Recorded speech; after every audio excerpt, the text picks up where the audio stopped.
If you're thinking about moving to Utah, there are a few mistakes people make over and over again, and some of them can cost people thousands of dollars, hours of wasted time every week, or even cause them to regret where they moved. The truth is, most people don't regret moving to Utah, they regret how they moved to Utah. So in this video, I want to walk you through the biggest mistakes I see people make when relocating here so that you can make a smart move, avoid frustration, and actually enjoy the transition. And stick around until the end because one of the biggest mistakes people make has nothing to do with the house itself.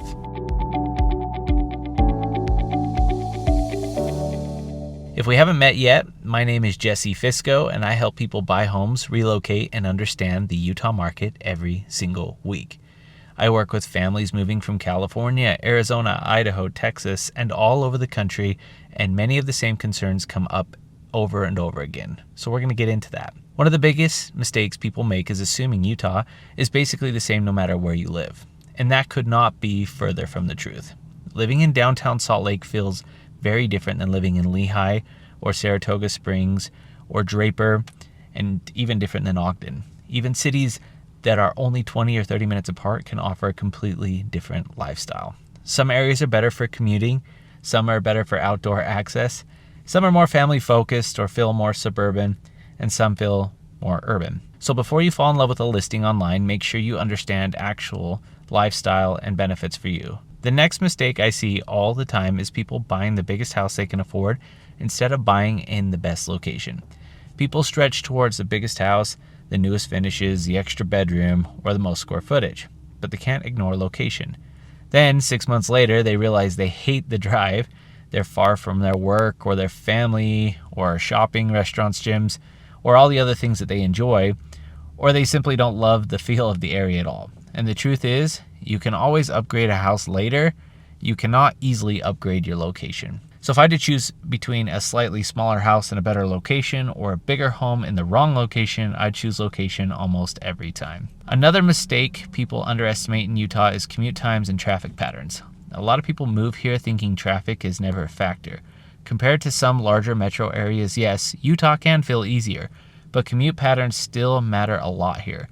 A drive that feels easy on Google Maps in the middle of the day can feel very different at 7:45 in the morning during snow season. Another mistake is spending months browsing homes online without actually building a plan.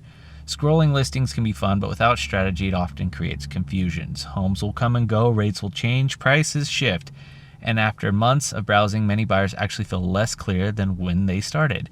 Instead, know your payment comfort zone, your ideal cities, and know your must-haves versus your nice-to-haves. Your timeline is going to be important as well as your financing options, and that's when your search becomes more productive. Another mistake is thinking that the photos tell the whole story, but they don't show the roads or how close they are to the neighbors or the traffic flow. They don't show how steep the driveway will be in the winter when you shovel, and they don't show nearby development. And they definitely don't show how a home feels in person. I've had buyers dislike homes that looked amazing online and loved homes they almost skipped. So whenever possible, tour in person or work with someone who can give honest insight. Another mistake is assuming all of Utah is affordable. Utah still has strong value compared to some coastal markets, but not every city feels cheap.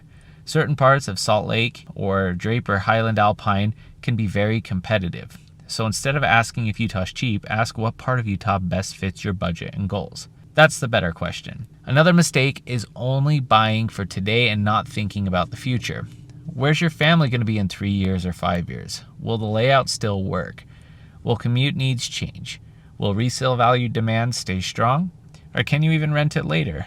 Buying with a little foresight gives you more flexibility later. And finally, one of the biggest mistakes people make is waiting too long to get local guidance. Many people wait until the very end to ask questions, but getting local advice early can save you from chasing the wrong city or the wrong price point or even the wrong expectations.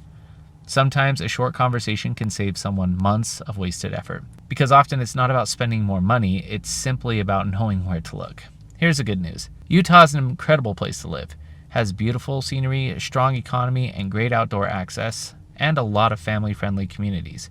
Most people who move here are glad that they did. The key is simply making a smart move the first time, choosing the right city, make sure that it fits your lifestyle, and is a good long-term fit. Do that, and Utah can be one of the best moves you ever make. If you're thinking about moving to Utah and want help narrowing down the best areas, understanding prices, or building a smart game plan, feel free to reach out. I'm happy to help. And if this video helped you, subscribe because I make videos every week helping people buy, sell, and move smart in Utah.